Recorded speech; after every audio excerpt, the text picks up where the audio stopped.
딱 대시고 목에 있는 이 바이러스 다 타버려 할렐루야. 자꾸 이렇게 하셔야 돼요. 예. 가만히 있으면 입 떴다고 니다 써요. 그죠? 예. 자꾸 여기다가 목에 있는 거 바이러스 다 타버려 아침마다 일어나서 이렇게 해야 돼. 아주 바이러스가 많으니까요. 자, 마태복음 1장 1절 같이 읽습니다. 시작. 아브라함과 다윗의 자손 예수 그리스도의 계보라. 아멘. 기도하겠습니다. 자비롭고 은혜로우신 아버지 하나님, 진심으로 감사 찬양과 영광을 주 앞에 올려드립니다. 미련하고 우준한 저희들을 기억하시사 하나님을 알게 하여 주시고 예수 그리스도 안에서 하늘의 소망을 품게 하시니 감사합니다. 악한 영은 자꾸 우리를 미혹하고 유혹하고 넘어뜨리기 위하여 하나님 감기로 수많은 질병으로 고통스럽게 합니다. 이것들이 달라붙지 않도록 회개 잘하게 하시고 회개한다면 꾸짖어서 주의 말씀처럼 이걸 다 내보내기를 원합니다.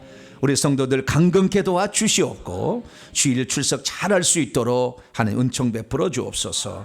오늘도 주 앞에 나온 저희들을 위하여 예비된 하나님 말씀을 듣기를 소망합니다. 주님께서 성령으로 저희들을 깨우쳐 주시옵소서. 우리 주 예수 그리스도의 이름으로 기도하옵나이다. 아멘. 오늘 시간에는 예수님의 족보에 나타난 메시아 탄생의 비밀은 무엇인가 라는 제목으로 함께 말씀의 은혜를 나누기를 원합니다. 오늘도 거룩한 주일을 맞아 주 앞에 예배하러 나오는 사랑하는 우리 성도들과 또 온라인으로 함께 예배드리는 성도들을 사랑하고 축복합니다. 성탄의 놀라운 기쁜 소식이 우리 주님의 오심으로 모든 문제가 풀어지고 해결되었는데 그런 혜택의 은혜가 올 이 성탄절까지 있어지게 되기를 간절히 바랍니다. 대강절이라는 것은 예수 그리스도께서 이 땅에 오신 것을 다시 한번 기억하고 그 의미가 무엇이며 다시 오실 주님을 기다리는 그런 절기를 가리킵니다. 오늘은 대강절 두 번째 맞는 주일입니다. 지난주에는 예수 그리스도의 오심의 첫 번째 의미로서 여자의 씨로서 여자의 후손으로 오신 예수 그리스도, 이 부분에 관하여 살펴보았습니다. 여자의 씨로 여자의 후손으로 예수님이 오셨다면 또 우리가 생각해 볼 게 남자의 씨로도 오지 않았겠는가라는 생각을 할 수가 있겠죠. 네, 맞습니다. 오늘 마태복음 1장에 나오는 족보의 이야기는 남자의 씨로 오신 예수 그리스도라는 소식을 우리에게 전해주고 있습니다. 그래서 하나님 참 공평하시죠, 그죠? 네, 여자의 씨로만 오는 게 아니라 남자의 씨로도 온다라는 사실을 말해주고 있으니까요. 그래서 우리는 이 마태복음 1장을 통하여서 나중에 집에 돌아가서 다 읽어보세요. 마태복음 1장 1절부터 16절까지 예수님의 족보가 나오는데 이 족보를 읽어보면 이 아브라함은 이삭을 낳고 이삭은 야곱을 낳고 이렇게 축축 낳고 해서 마지막에 마리아를 통해서 예수님이 나신다고 나와요. 근데 그 숫자를 씌어보면 아브라함부터 42대 손으로 예수님이 오신 거예요. 아브라함은 BC 2000년경의 사람입니다. 그러니까 2000년 동안 42대를 낳아서 예수님이 42대 후손 온 거예요.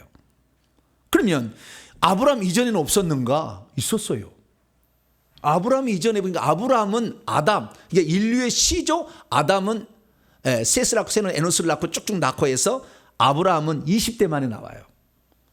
그래서 이 20대까지 나오는, 그러니까 결국에 아담부터 친다면 예수님은 62대 후손으로 이 땅에 오셨다, 이렇게 말할 수 있습니다. 그런데 오늘 본문 말씀에 마태복음 1장 1절은 표제어처럼 나왔어요. 그 족보에 표제어처럼 나왔는데 두 사람의 인물을 말합니다. 아브라함과 다윗.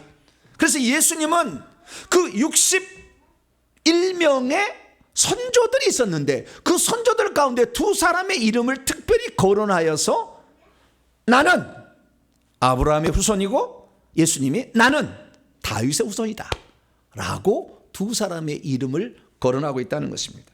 왜?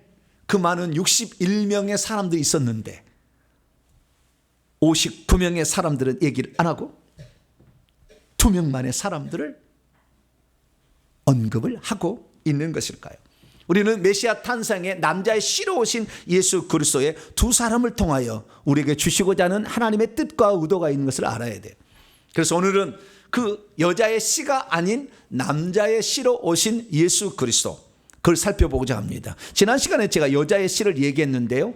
여자의 후손으로 오신 분이 예수 그리스도다. 그런데 여자의 후손은 예수 그리스도만을 가리키는 것이 아니었다라는 사실을 요한계시록 12장의 말씀을 통해 얘기를 했어요.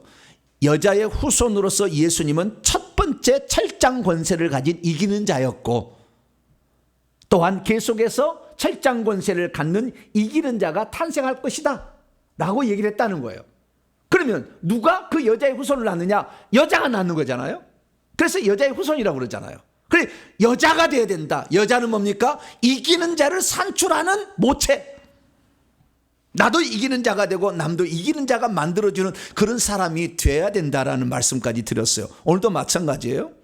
남자의 씨로 왔다. 그 남자를 아브라함과 다윗을 얘기하고 있는데, 그러면은 그 여자의 용례가 있었듯이 아브라함과 다윗이 뭔가 했기 때문에 뭔가를 하라고 그것을 명칭을 준 게 아니겠어요? 그래서 우리가 예수님이 남자의 씨로 왔지만 이 남자의 씨가 예수님만 남자의 씨가 아니고 또 마찬가지로 하늘에서 어떤 하는 존재가 될 텐데, 그 존재가 되려면 아브라함의 생애를 잘 돌아보고 다윗의 생애를 잘 돌아보면 그것을 알 수 있다 라는 사실을 말해주고 있다는 것입니다. 대체 왜 예수님의 족보에는 아브라함과 다윗의 자손이라는 두 인물만을 부각시켜서 족보를 소개해주고 있는 것일까요? 자, 오늘 본 말씀은 어떤 말씀입니까? 예수께서 아브라함과 다윗의 자손으로 이 세상에 태어나셨다라는 사실을 말씀하고 있습니다. 예수의 주상들은 61명이 되는데 왜 마태복음 기자는 그 61명 가운데 59명을 생략하고 아브라함과 다윗의 이름만을 거론하고 있는 것일까요? 예수님은 유대인의 후손으로서 오셔서 유대인들만 구원하는 것이 아니라 이방인들도 구원하게 되는데, 그것과 아브라함과 다윗은 어떤 관련을 맺고 있는 것일까요? 원래 족보에는 남자 이름만 기록된 것인데 이 족보를 읽어보면 여자 이름이 5명이나 나오게 되는데 왜 여자의 이름을 남자의 족보에 기록해 놓고 있는 것일까요? 예수님은 여자의 씨로만 온 것입니까? 남자의 씨로만 온 것입니까? 둘 다 온 것입니까? 그러면 여자의 씨라 남자의 씨로 왔다는 것은 그 의미가 있을 텐데 대체 그 의미는 무엇일까요?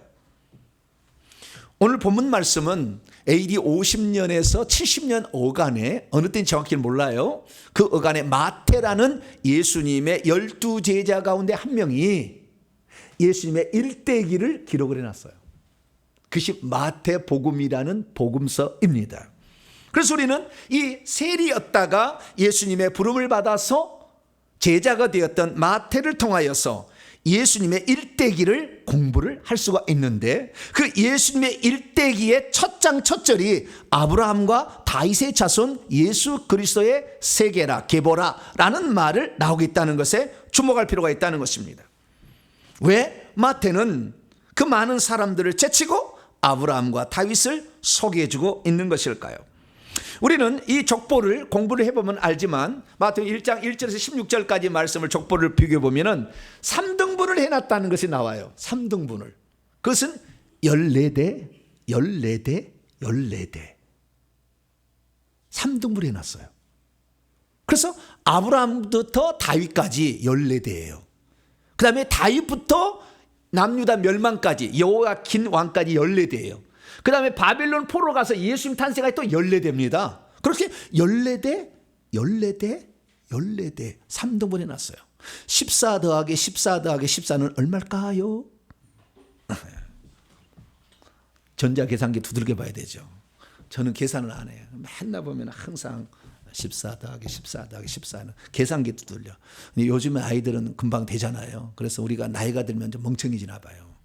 조금만 해도 계산이 안 돼. 평수가 계산이 잘 안 돼가지고 맨날 평수 계산해야 돼요. 몇 제곱미터 하면 이게 몇 평이지 맨날 이러고 있잖아요. 그러듯이 계산이 잘 안 돼. 그 합치면 40이 됩니다. 그러면 왜 14라는 숫자를 3번 사용한 것일까요? 그것은 다윗이라는 글자를 알게 되면 돼요. 이 마태복음의 족보는 분량이요, 아브라함은 제가 생각할 때 아브라함은 한 5분의 1 정도? 5분의 4는 다윗 이야기예요. 결국에 이야기가 이렇게 돼 있어요. 다윗 중심으로 돼 있어요. 아브라함과 다윗이지만 근데 다윗 중심으로 돼 있는데 이 다윗이라는 이름을 히브리어로 읽으면은 다위드 이렇게 돼요. 그래서 영어로는 다비드라고 해요. 다비드. 좀 강력하게 발음한 것이고 원래는 다윗인데 디귿 받침이요. 다위드 이렇게 되는 거예요. 아시겠죠? 그래서 다비드인데 이 히브리어나 헬라어는 각 알파벳에 숫자가 매겨 있어요. 알파는 1, 베타는 2 이런 식으로 이렇게 숫자가 매겨져 있습니다. 그래서 다윗이라는 것을 숫자로 딱 계산해 보면 14가 나와요. 의도적이야. 그래서 다윗을 중심으로 기록했다는 다윗의 탄생, 그리고 다윗의 왕이 끝나는 시점, 그 다음에 왕이 끝난 다음에 그 다음에 다시 와서 메시아를, 그래서 14, 14, 14를 다윗이라는 기준으로 이렇게 배치를 한 거예요. 그래서 우리는 이 아브라함과 다윗의 자손이었는데 이 다윗을 매우 중요하게 여긴다는 사실을 우리는 눈여겨봐야 되고 뿐만 아니라 아브라함이 이상해요. 왜 아브라함이 이상하냐면은 예수님의 족보는 아브라함 윗도 있거든요. 근데 이 마태복음은 신약 성경의 첩이잖아요. 그래서 구약을 한마디로 요약해 놓은 거예요. 예수님이 구약에 대해서 예수님을 쓰려고 구약을 지금까지 역사를 해왔다는 거예요. 이 구약의 모든 것은 예수님을 소개하는 것이다. 요한복음 5장 39절에도 이 성경이 내게 대하여 증언하는 것이다. 이렇게 말씀하시므로 구약 성경은 예수님이 누군지를 소개해 주는 인트로덕션이에요. 도입부입니다. 도입부. 그럼 도입부인데 여기에 도입부를 딱 요약을 할 때 1장 1절에 뭐냐? 아브라함과 다윗의 자손이라고 그랬어요. 그럼 아브라함부터 이게 시작이 되거든요. 그러면은 아브라함 왜 시작했느냐? 원래는 아담이죠. 처음에 시작은. 근데 아담부터 19명을 생략을 하고 20대 조상이었던 이 아브라함을 친 것은 아브라함을 1대 조상처럼 쳐놓은 거예요. 아브라함이 1대 조상인 것처럼 이렇게 표현해놨다고 말이에요. 왜 아담으로부터 1대 조상이라고 기록하지 아니하고 아브라함부터 1대 조상인 것처럼, 그래서 아브라함의 42대 손으로 왔다 이렇게 얘기를 하고 있냐 그 말이죠. 우리는 여기에 대해서 주목을 해볼 필요가 있다는 것이죠. 많은 우리나라는 중국의 성리학과 유교가 들어와서 족보를 규정해 여깁니다.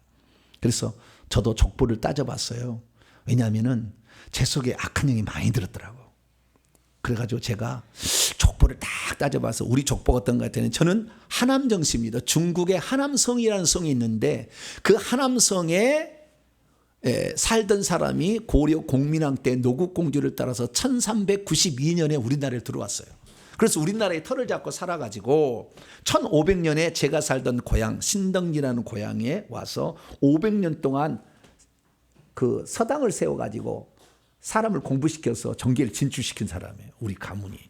그래서 우리 가문은 좀 약간 학자적입니다. 제가 학자적이지 않나요?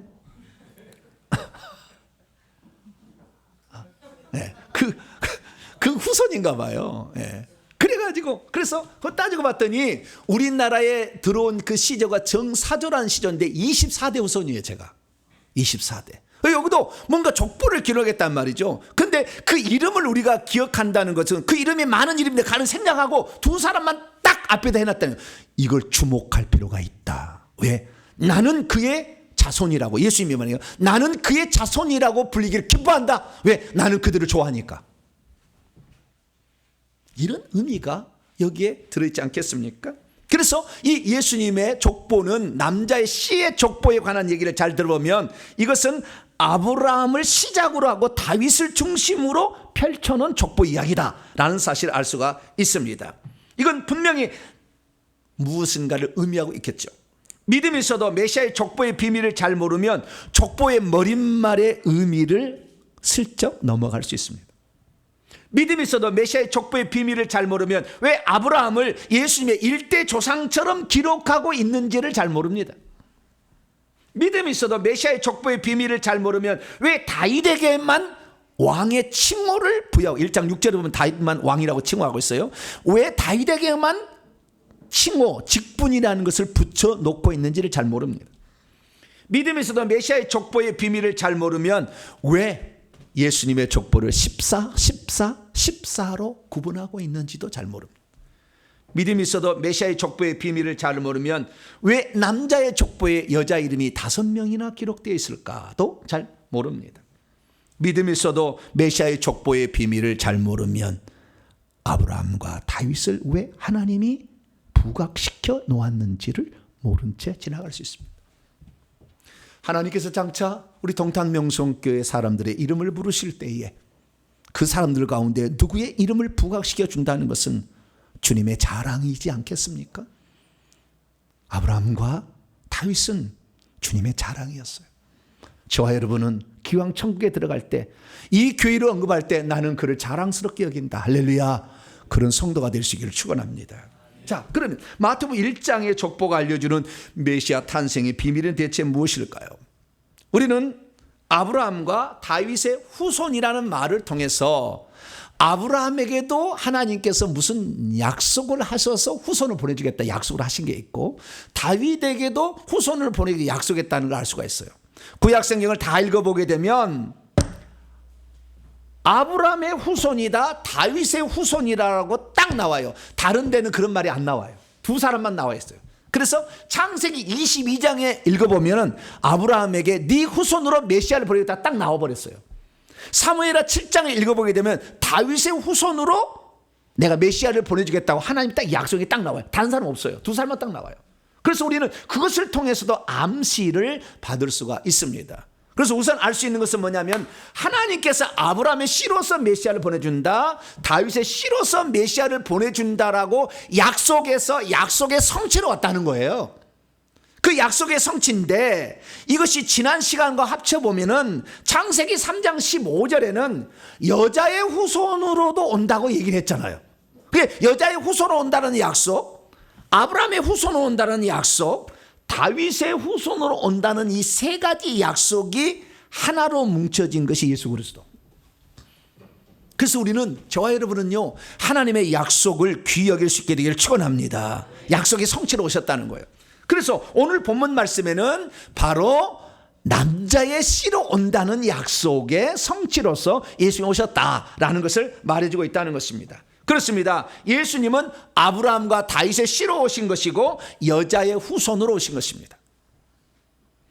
그러면 우선 좀 이따 남자의 씨에 대해서 좀 더 얘기하고 여자의 씨로 오셨다는 것에 지난주에 안 했던 것을 보충하자면, 지난주에는 제가 이렇게 했습니다. 여자의 씨로 오셨을 때 여자는 누구냐? 하와였다, 처음에는. 그리고 마지막 주자는 마리아였다. 이것을 말씀을 드렸어요. 그래서 마리아가 여자의 후손으로서 쓰임받은 이야기를 확대해서 얘기하는 것이 누가복음이고, 남자의 후손으로 이 땅에 오셨다는 것을 확대하는 것이 마태복음이에요. 그 족보가 그렇게 구별되어 있어요. 그러면 그 여자의 후손으로 왔는데 그 여자가 결국에 마리아였을 뿐만 아니라 또한 이기는 자, 천국에서 왕노로 한 자를 산출시키는 모체로서 여자가 요한계시록 12장에 기록된 걸 보니까 남자도 마찬가지인 거죠. 그럼 우선 여자가 보면 그 여자도 이 마태복음에서는 어떤 의미가 있었는지를 마태복음에 조명을 해놨으니 5명의 여자가 나와요. 자, 여러분 성경책을 보세요. 3절에 보니까 유다의 며느리이자 그 아내가 되었던 다말이라는 여자가 나와요. 이 다말이라는 여자는 시아버지를 꼬셨어요. 누구를 꼬셨다고요? 시아버지를 꼬신 못된 시아버지를 꼬셨잖아요. 그러면 시아버지를 꼬셔가지고 자식을 낳았어요. 그럼 그 자식은 손자인가요, 아들인가요? 모르겠네, 저지간. 근데 아들로 기르는데 쌍둥이 낳았어요, 그것도. 아이고, 대단한 여자예요. 욕심 많아. 근데 여기다 기록한 이유가 있어요. 그건 뭐냐면 남자의 씨로 온다는, 남자의 씨로 올 것이라는 것을 자기의 태를 통해, 여자의 씨도 온다고 했잖아요. 남자의 씨를 받아서 여자로서 그 씨를 나가 남기겠다는 강렬한 열망을 가진 거예요, 이 여자가. 그래서 시아버지를 꼬셔서라도 아들을 낳아요. 그래서 메시아의 조상이 됐어요. 이 여자는 어떤 여자면요, 이방 여인이에요. 가나안 여인이었어요. 이방 여인인데도 그런 메시아의 족복에 올랐다는. 두 번째 여자를 봅니다. 5절 말씀을 보면 라합이 나와요. 라합은 살몬과 결혼을 했어요. 살몬은 누구냐? 여리고성의 기생, 아니 여리고성이란다. 여리고성의 기생이 라합이고 여리고성을 정탐했던 자 한 사람이 살몬이었어요. 살몬, 추정이 됩니다. 그래서 그 여리고성을 정복할 때에 찾아왔던 정탐꾼 2명 가운데 한 사람이 살몬인데 이 남자하고 눈이 맞아서 결혼을 해서 누구를 낳냐면 보아스를 낳아. 룻하고 결혼했던 보아스 있잖아요. 네. 이삭 죽기, 네, 거기 나오잖아요. 그래서 여기에 라합은 여리고성 가나안 땅의 이방 여인이었는데 또한 그 정탐꾼을 살려주고 하나님의 메시아 조상이 됐던 여인으로 이렇게 나와요. 이 여인도 마찬가지입니다. 자기의 태를 통해서 메시아를 낳아야겠다는 여자의 씨가 내 태를 통해서 나와야 된다는 생각을 가졌다는 거예요. 세 번째 5절 말씀 보면 그 보아스가 또 누가 결혼하면은 저 모압 여인 룻하고 결혼했는데요. 룻하고 결혼했는데 라합은요 기생이었잖아요. 천한 신분이었어요. 그런데도 메시아 주상이 되고요. 그 다음에 룻이 있는데 룻은 재혼녀입니다. 무슨 사람이라고요? 재혼녀. 여러분 재혼한다고 해서 너무 기죽지 마세요. 메시아의 조상의 재혼녀가 둘이나 나와. 좀 이따 한 사람 더 나와요. 재혼녀가 2명이 나와. 그리고 룻도 재혼이었어요. 그래서 살다 보면 결혼도 실패할 수도 있는 거지 뭐. 그래도 절대 실망하지 말고. 룻은 그래서 2번째 남편을 잘 만나서 메시아의 조상이 된 거예요. 이방 여인이었는데. 네. 그리고 그 다음에 6절 말씀 보면 다윗의 아내로서 우리아의 아내였던 밧세바라는 여인이 나오는데 이 여자가 다윗 왕의 부인이 됩니다. 이 여자도 재혼녀예요. 재혼녀. 네. 그래서 우리의 인생에 혹시 굴곡진 삶이 있다 할지라도 절대 실망하지 말고 우리가 하나님의 뜻을 이루는 한 사람의 도구로서 내가 쓰임받기를 원한다면 하나님 기뻐한다는 것을 꼭 기억하시길 바랍니다. 그래서 다윗 왕도 우리아의 아내였던 여자를 그 재혼녀죠. 그 여자를 들여서 솔로몬을 낳는 이런 일이 있었다는. 그리고 16절에 가니까 처녀였지만 나는 메시아를 낳을 수 있다면 그 낳겠습니다 하고 결단한 예수님의 모친 마리아라는 여인이 나오고 있습니다.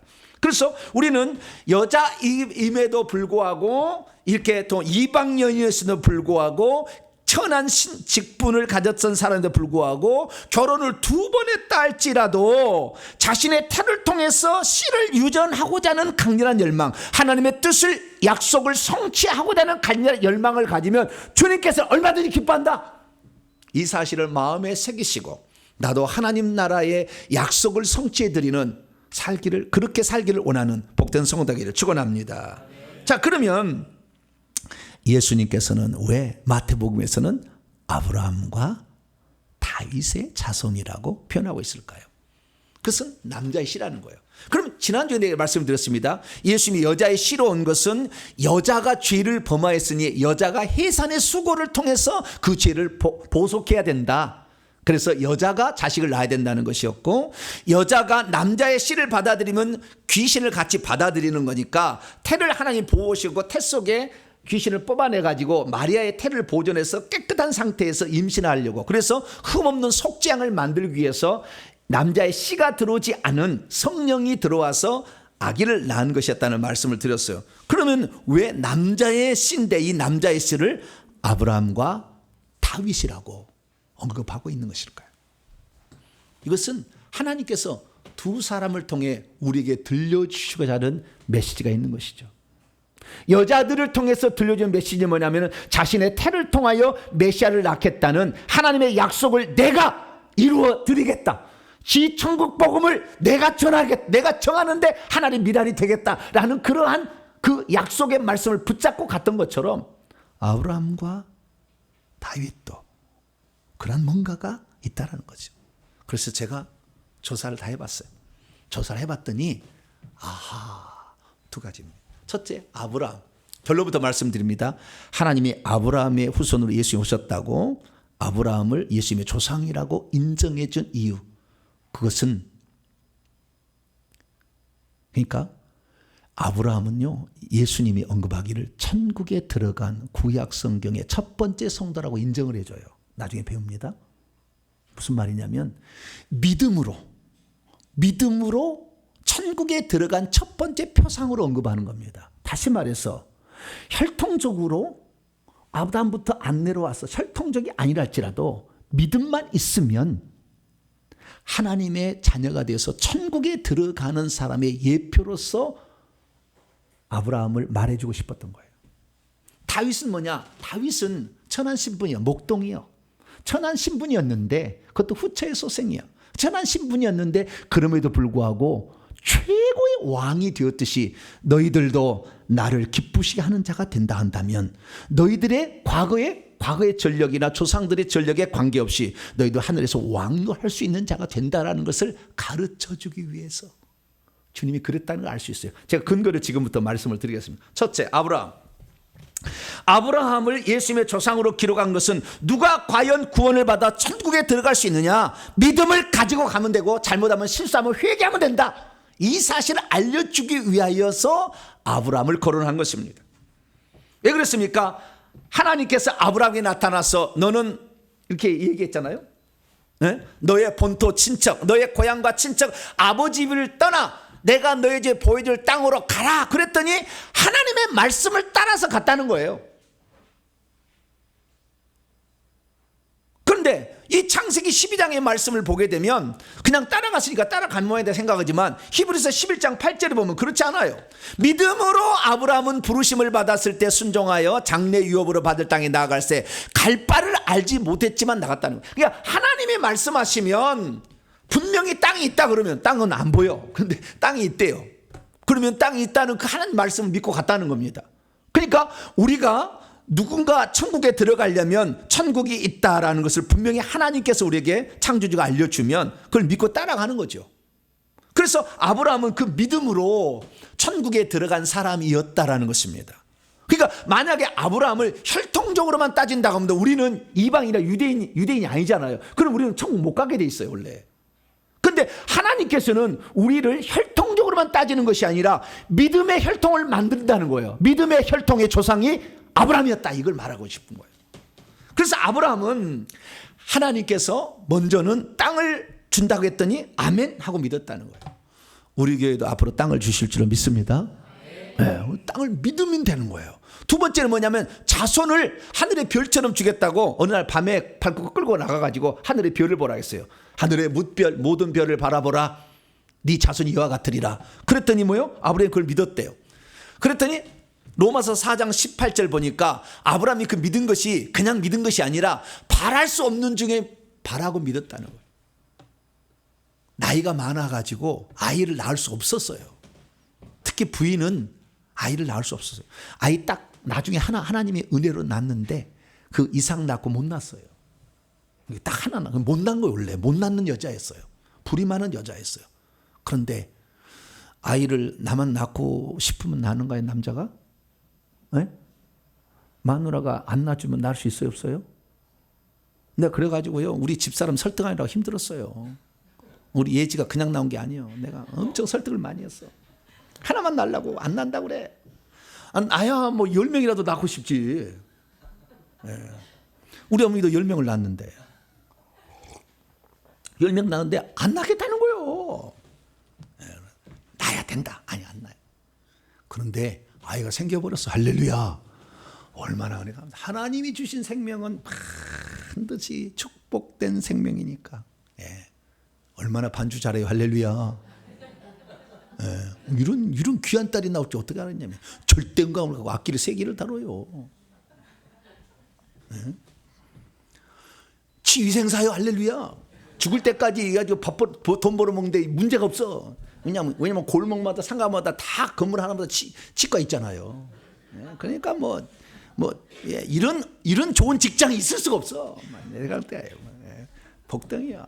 예. 뭔 얘기다 그랬나 주요. 아이를 낳을 수 없다는데 그걸 믿었다는 거예요, 아브라함이. 그래가지고 그걸 믿어가지고 하나님께서 오냐?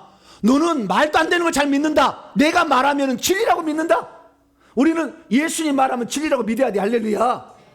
귀신아 가라 그러면 간다고 믿어야지. 그냥 뭐 이렇게 믿는 거예요. 그 믿음을 따라갔다는. 그래서 믿음의 조상으로 세우는 겁니다. 할렐루야. 혈통의 조상이 아닌 믿음의 조상으로 세운다는 거예요.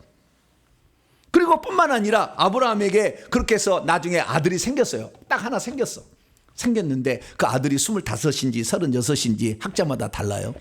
이삭인데 그 이삭을 제물로 바쳐라 하나님이 그랬어요. 그럼 여러분 제물로 바치겠어요? 안 바치겠어요? 줄 때는 언제고? 네? 왜 또 달라고 그래? 아니 주시지를 말지. 이렇게 했어야 되잖아요. 아무 말 하지 않아요. 묵묵히 아들하고 3일 길을 모리아산까지 걸어가면서 아무 얘기하지 않아요. 하나님이 달라고 하시면 하나님이 주신 것인데 하나님께 드려야지. 그리고 근데 가장 가슴 아픈 말은 올라가면서 아들이 지게에다가 짐을 지고 나무 짐을 지고 하나님, 아버지 번제할 나무와 불은 있는데 어린 양은 어디 있어요? 그러면 뭐예요? 바로 너다. 그렇게 얘기를 할 수가 없잖아요. 그래서 하나님이 준비해 주시리라 여호와 이래 그랬다는 거 아니에요? 얼마나 마음이 아팠겠어요. 네. 여러분 자식이 고통받는 건요, 내가 고통받고 말지 자식 고통받는 못 봅니다. 그게 부모의 마음이잖아요. 그래도 자식이 귀한, 그렇게 귀한, 눈에 넣어도 아깝지 않을 자식이었지만 하나님이 달라고 하니까 아멘 하나님께 바쳤다는. 죽이려고 하니까 아브라함아 손대지 마, 죽이지 마, 죽이지 마. 내가 죽이라고 한 게 아니야. 네 마음을 보려고 했어. 그래서 하나님 마음에 쏙 들었다는 거 아니에요. 그래서 하나님께서는 아브라함에게 이제부터 네 씨를 통해서, 창세기 20장이에요. 네 씨를 통해서 메시아를 낳게 하는 너를 그 남자의 씨가 되게 하겠다. 할렐루야. 지정한 사람이 첫 번째 사람이 되었다는 것입니다. 그렇습니다. 누구든지 하나님의 부르심을 받았을 때 하나님의 말씀을 믿고 따라가서 순종한다면 하나님께서는 그를 그 믿음을 통해서 천국까지 들어가는 복된 자의 표상으로 삼아주는 것입니다. 그래서 마태복음 8장에 보면 예수님께서 뭐라고 했느냐, 이 동서로부터 많은 사람이, 이방인들이죠, 천국에 다다를 거지만 아브라함과 이삭과 야곱과 함께 천국에 들어간다. 천국에 들어가는 사람의 첫 번째 표상으로서 아브라함을 언급해 주고 있는 거예요.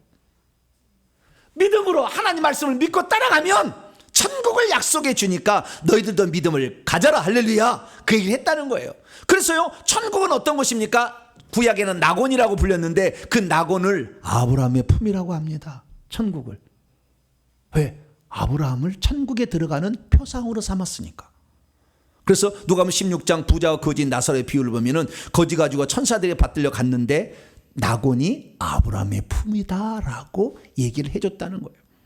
그리고 누가복음 19장에 보게 되면, 19장에 보면은 이 셀이 삭개오가 나오는데 삭개오가 회개를 했어요. 자기 재산을 팔아서 막 바치고 막 이렇게 구제하고 막 한다고 그랬어요. 그랬더니 주님께서 뭐라고 그랬냐, 오늘 구원이 이 집에 이르렀으니 이 사람도 아브라함의 자손이다. 아브라함의 자손은 뭡니까? 아브라함이 천국에 들어간 것처럼 구원받은 자로서 천국에 들어갈 자다. 할렐루야. 그래서 이 아브라함을 언급한 것은 믿음을 가지고 있으면, 하나님의 말씀을 믿고 따라가게 되면 누구든지 천국에 들어갈 수 있는 자의 표상으로서 아브라함을 제시해 주기 위하여, 나는, 예수의 말씀입니다, 나는 아브라함의 자손인 것이 기쁘다. 오늘 누구든지 나의 말을 듣고 믿는 자들은 아브라함처럼 천국에 들여보내 주겠다 약속을 하신 것입니다. 그래서 우리는 성경 말씀을 통하여서 알게 되는 것은 아브라함은 혈통적으로 유대인의 조상만 된 게 아니라 믿음을 가지고 있으면 아브라함이 우리 조상이 된다고 그랬어요.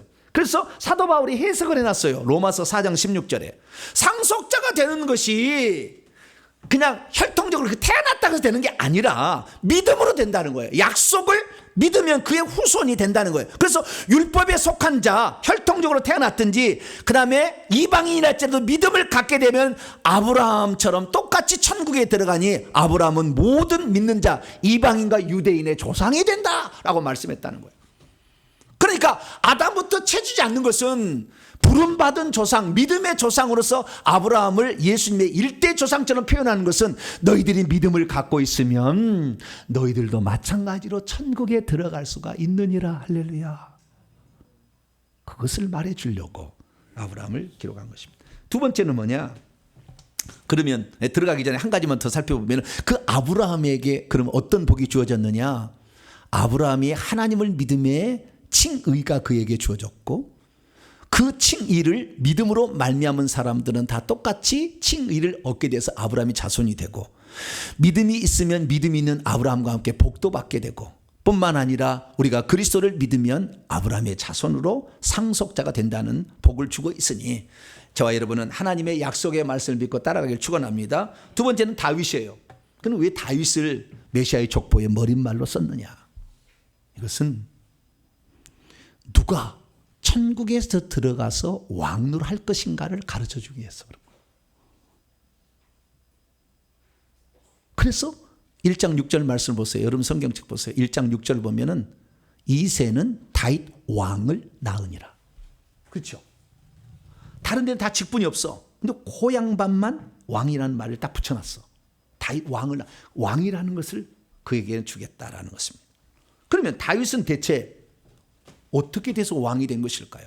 우리는 잘 알지만 다윗은 양치는 목동이었습니다. 그리고 본처에서 난 자식이 아니었어요. 다윗은 8번째 아들로 태어났으나 7번째 아들로 기록이 되는데 형들이 아주 왕따를 시켰어요. 그 전쟁에 형들이 나갔는데 이 다윗이 아버지가 준 무슨 이렇게 그 보좌관들에게 주라고 뭐 음식을 갖다 줬는데 네가 구경하러 왔냐 막 야단을 쳐요. 고맙다 해야 되잖아요. 동생이 가져오면은 그 사령관도 주고 자기도 형도 뭐 음식을 갖다 주면 고맙다고 해야 되는데 여기를 어떻게 왔냐 동생아 무섭지는 않았니? 막 이래야 되는데 네가 여기 어디 왔어? 뭐요? 너는 내 동생이 아니다는 거잖아요. 그래서 신분도 비천했어요 다윗이. 그런데도 불구하고 하나님이 가장 칭찬해 주는 사람이 다윗이에요. 우리가 아무리 이 땅에서 우리 조상이 예수 믿지 않고 내가 처음 예수 믿었어도 예수 잘 믿어 하나님 기쁘시게 하면 천국에서 왕을 한 대 시켜준다잖아요. 이것을 믿으시기를 축원합니다. 그러면 다윗은 어떻게 되었길래 그런 비천한 사람이었음에도 불구하고 왕이라는 직분을 받게 되었던 것일까요? 그것은 한마디로 사도행전 13장에 바울이 인용했습니다. 이스라엘 백성들이 다른 나라는 다 왕이 있는데 이스라엘은 왕이 없으니까 우리도 왕을 주세요 막 구했어요. 그랬더니 하나님께서 아주 왕노를 잘할 수 있는 키도 크고 싸움도 잘하는 베냐민 지파 기스의 아들 사울을 왕으로 주었어요. 그래서 40년 동안 왕으로 주었는데 하나님 말씀에 불순종하는 거예요. 하나님을 기쁘시게 하는 자기를 높이려고 하고 자기 기념비 세우고 맨날 이래. 그게 하나님 패해버렸어요. 그리고 사람을 찾았습니다. 다음에 왕 시킬 자를 누구를 찾을 거냐고 막 찾아냈어요. 찾아냈는데 다윗을 찾아냈습니다. 근데 왜 다윗을 찾아냈느냐? 이때가 15살이었는데 주님의 마음에 맞는 사람이었다는 거예요. 좀 이따 설명하겠습니다. 왜 맞는 사람이 얘기했던지 좀 설명하겠습니다. 그런 맞는 사람이었는데 그 핵심 뭐냐면은 하나님의 뜻을 이루어 드리려고 항상 생각하고 있었던 사람이라는 거예요. 그 마음이. 그래서 다윗을 왕으로 세워줬다는 거예요. 그러면 하나님의 마음에 어떻게 합하였느냐? 첫째, 형들이 양 안 치고 동생 맨 밑에 이제 어린 남동생한테 양치라고 보낸 거예요. 형들 안 가고. 그러면은 건장한 형들이 양을 지켜야지 이 소년이 양 지키다가 곰이나 늑대가 오르면 어떻게 이겨? 우리 아버지도 정신 이상한가 봐. 막 이렇게 화가 나가지고 그냥 입을 부둑부둑 갈고 있다가 이빨을 막 찢고 막 그래야 되는데 안 했다는 거예요. 그 상태에서 뭘 하겠느냐? 그 상태에서 이 양떼를 지킬 자는 우리 하나님 여호와시니 할렐루야. 여호와가 푸른 초장 맑은 시냇 물가로 인도할 것이고 원수의 목전에서도 상을 베풀을 전능자이시니. 그리고 거기서 찬양을 했다는 거예요. 여호와는 나의 목자시니 내게 부족함이 없으리로다. 그렇게 안 불렀겠죠. 국악풍인데 뭐 이렇게는 안 불렀겠지만 좌우지간 그런 유에 그 나라의 풍에 노래를 부르면서 하나님이 나의 목자지 내가 지킬 수 있는 게 아니야 생각하고 하나님을 높였더니 하나님이 보호해 주었다. 할렐루야. 예. 그래서 하나님만을 불평불만 안 했다는 거예요. 자신에게 주어진 일에 최선을 다하면서 하나님께 찬양을 올려드렸더니 하나님이 기뻐했다. 내 마음이 합한 자다 그랬다는 거예요. 두 번째는 뭐냐? 두 번째는 자신이 왕이 된 게요. 사울왕이 있었잖아요. 선왕이. 근데 사울왕을 하나님이 폐위시켰어요. 왜? 지 잘난 똑똑한 자기 기념비 세우고 자기만을 자랑하고 이러잖아요. 하나님을 멀리하고. 나중에는 하나님께 묻지 아니하고 엔돌에 신접한 무당이 찾아가잖아요. 그래서 하나님 버렸어요. 그런데 다윗이 이제 그 사울왕이 다음 왕이 될 것 같은 게 죽이려고 해서 10년을 죽이려고 쫓아다닙니다. 선왕이 다윗을. 그래서 10년을 도망다녀. 주변을 도망다녀. 그래서 10년 동안 있으면서 이 사울왕을 죽일 수 있는 결정적 찬스가 2번이나 왔어요. 딱 1대1로. 그런데 안 죽여요. 왜 안 죽이느냐? 권위 문제를 다윗은 알았습니다. 하나님이 세운 종인데 버렸다 할지라도 하나님이 세운 종을 내가 함부로 할 수 없다. 하나님에게 잘못한 사람은 하나님이 칠 것이지 내가 치는 것이 아니다. 여러분 혹시 제가 잘못하면 저 끌어내려고 여기 끌고 가지 마세요. 후손이 안 돼. 후손이 왕이 될 수 없어요. 절대 안 됩니다. 네. 그렇다고 해서 내가 타락하지는 않겠지만 그거 하지 마세요. 권위라는 것을 무시를 해버리면요 하나님은 절대 안 봐줘요. 왜? 사단이 권위를 무시해서 사탄이 됐거든요. 그렇기 때문에 권위를 항상 존중해 주세요. 이게 아주 중요한 거예요. 그래서 다윗은 그것을 알아서 하나님의 권위, 하나님이 세우신 종이 설령 타락했다 할지라도 하나님이 세운 종을 내가 하나님 기름 부은 바를 내가 칠 수 없다 이랬다는 거예요. 그래서 권위를 알았다는 것입니다. 그래서 주님 마음이 든다는 거예요. 왜? 사단은 그러지 않았는데 권세를 많이 줬더니 하나님 노릇을 하려고 하는데 저놈은 자기에게 주어진 권한이 권세가 막 송두리째 굴러왔는데도 아니다 이건 아직 아니야 이렇게 했다는 거예요. 세 번째는 뭐냐? 그가 왕이 되었을 때에 예루살렘을 빼앗아서 그 시온 산성을 빼서 다윗성이라고 칭할 때에 그때 생각해 봤다는 거예요. 이 모든 것은 하나님이 나에게 은혜를 베푸신 것인데 내가 하나님을 잊고 살면 안 되지. 빨리 하나님의 법궤를 가져와야 되겠다. 그래가지고 법궤 하나님이 그 법궤를 갖다가 놨어요. 근데 펄럭이는 휘장 가운 그 자기는 백향목 궁에 거하는 거예요. 얼마나 마음이 아프든지. 그래서 나단 선지자를 찾아가 말합니다. 선지자님, 나는 이런 좋은 집에 사는데 주님의 집을 저렇게 펄럭이는 휘장 가운 둔 게 내가 너무 아파요. 나도 하나님 위해서 좋은 집을 좀 지어드리고 싶어요. 그러니까 하나님이 나단서에 나타나서 말하기를 내가 500년 동안 이 펄럭이 휘장 가운데 돌아다녔다. 근데 단 한 번도 내 집을 지어달라고 말한 적은 없었다. 그럼 저 종은 대체 누길래 자기가 좋은 집에 산 것이 마음이 아프고 하나님이 집을 저렇게 허술하게 하는 것을 저렇게 가슴 아프게 하더냐. 저의 집이 영원토록 유지되도록 내가 만들어주겠다. 할렐루야. 그래서 그 집에 왕조가 계속돼요. 왕이 계속 나와서 궁궐에 계속 살게 하겠다. 약속을 아예 해버렸어요. 하나님이. 하나님 마음이 너무 드는 거 있잖아요. 에? 여러분 우리가 이 땅에 살 때 누가 천국에서 왕이 됐냐면요 하나님의 마음을 기쁘시게 하는 자예요. 할렐루야. 주님의 마음을 어떻게 하면 기쁘게 할까? 내게 베푸시는 애를 어떻게 보답할까? 이렇게 생각하는 거예요. 그렇게 했다는 거예요. 뿐만 아니라 그는요 나중에 자기가 왕이 되었는데 왕이 됐어요. 왕이 돼서 잘못해가지고 남의 그 여자 막 빼앗고 막 죽이고 막 그랬잖아요. 그래서 하나님께서는 자기 아들로 구테타를 일으키게 했어. 셋째 아들이 압살롬 구테타를 일으켜서 막 쳐들어와. 그런데 자기 요압 장군은 어마어마한 기라성을 장고 있어. 그냥 한 번에 끝내버릴 수 있어. 그런데도 도망가자 그럽니다. 우리가 도망가자. 왜?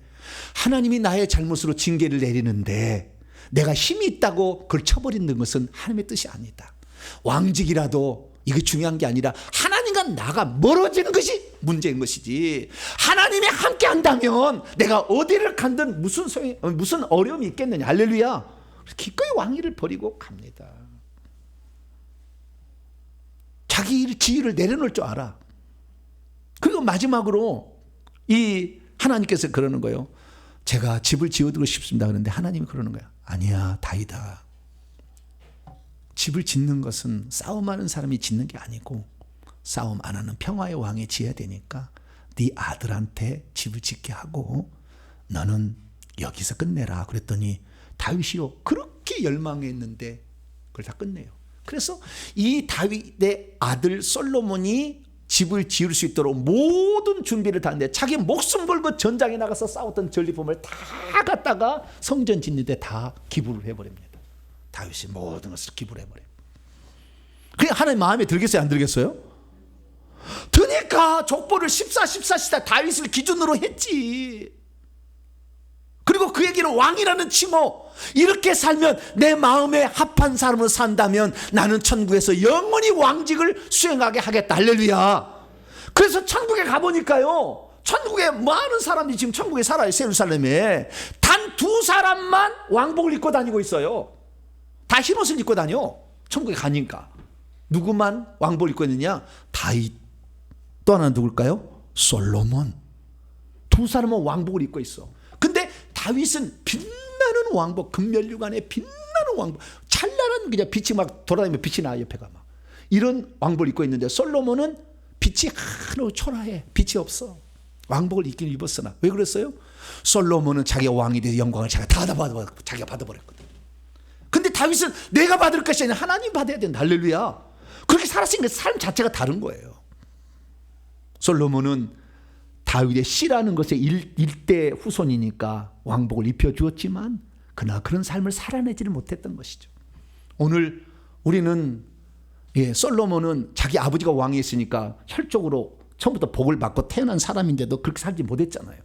그러나 우리는 다윗과 같은 사람이라 우리 조상이 예수 믿지 않고 다 이렇게 세상 것 추구하고 살았어요. 그러나 우리가 주 예수 그리스도만을 나의 자랑으로서 나의 기쁨으로 삼고 그분이 나를 위해서 사람 되어 십자가에 죽으신 그 은혜 어찌 보답할고 살아간다면 주님께서는 우리를 얼마든지 천국에서 왕노릇 시켜준다. 할렐루야. 그래서 너희들도 다윗 왕을 본받으라. 그러려고 머릿말에 다윗을 언급해 놓은 것입니다. 그렇습니다. 우리의 삶에 우리는 어떤 사람이 되어야겠습니까? 저는 아브라함 같은 삶이 되기를 축원합니다. 아브라함은 어떻게 살았습니까? 하나님의 말씀을 믿었어요. 땅도 준다 하니까 믿었고 자손도 준다니까 믿었습니다. 그랬더니 하나님이 그냥 너는 나의 벗이다 라고 칭했어요. 왜 그러냐면은 자식을 바칠 때 하나님이 장차 예수 그리스도를 십자가에 죽는 그 마음을 아브라함이 이해를 했거든요. 너는 아버지의 마음, 나의 마음을 이해했다. 그래서 여호와의 하나님의 벗이다 라고 야고보 2장 23절, 이사야 41장 8절에 말씀을 해주고 있어요.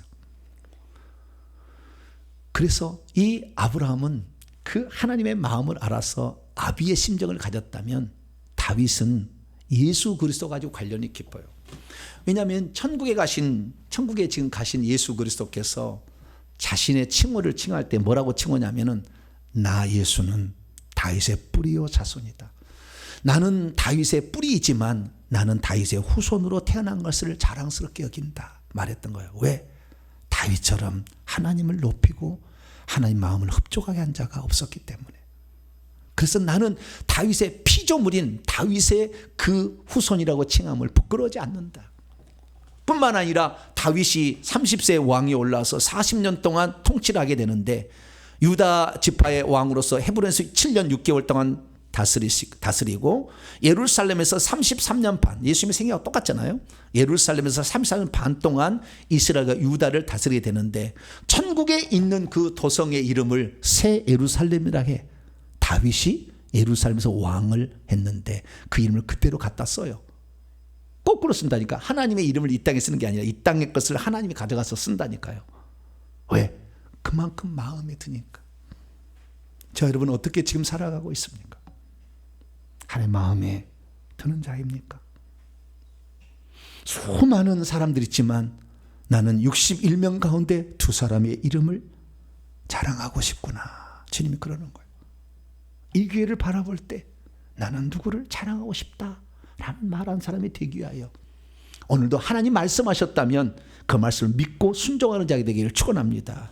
그리고 나의 된 것은 주의 은혜로 된 것임을 알아서 사울처럼 솔로몬처럼 자기를 높이거나 자기가 다 받아먹는 것이 아니라 주님의 은혜로 된 것이니 주께 돌려드립니다 라고 함으로 일평생에 하나님을 높여드리는 자가 되어서 주님의 자랑이 되는 복된 성도가 되길 간절히 축원합니다. 거룩하신 하나님 감사합니다. 왜 메시아의 족보의 표제어로 아브라함과 다윗의 자손을 썼는지 알게 하시니 감사합니다. 우리들도 하나님의 말씀만을 끝까지 믿고 순종하며 가는 자 되게 하여 주시고 다윗처럼 오직 나 된 것은 주의 은혜로 된 것임을 알고 주님을 높여드리는 자 되게 해 주시옵소서. 우리 주 예수 그리스도의 이름으로 간절히 기도하옵나이다.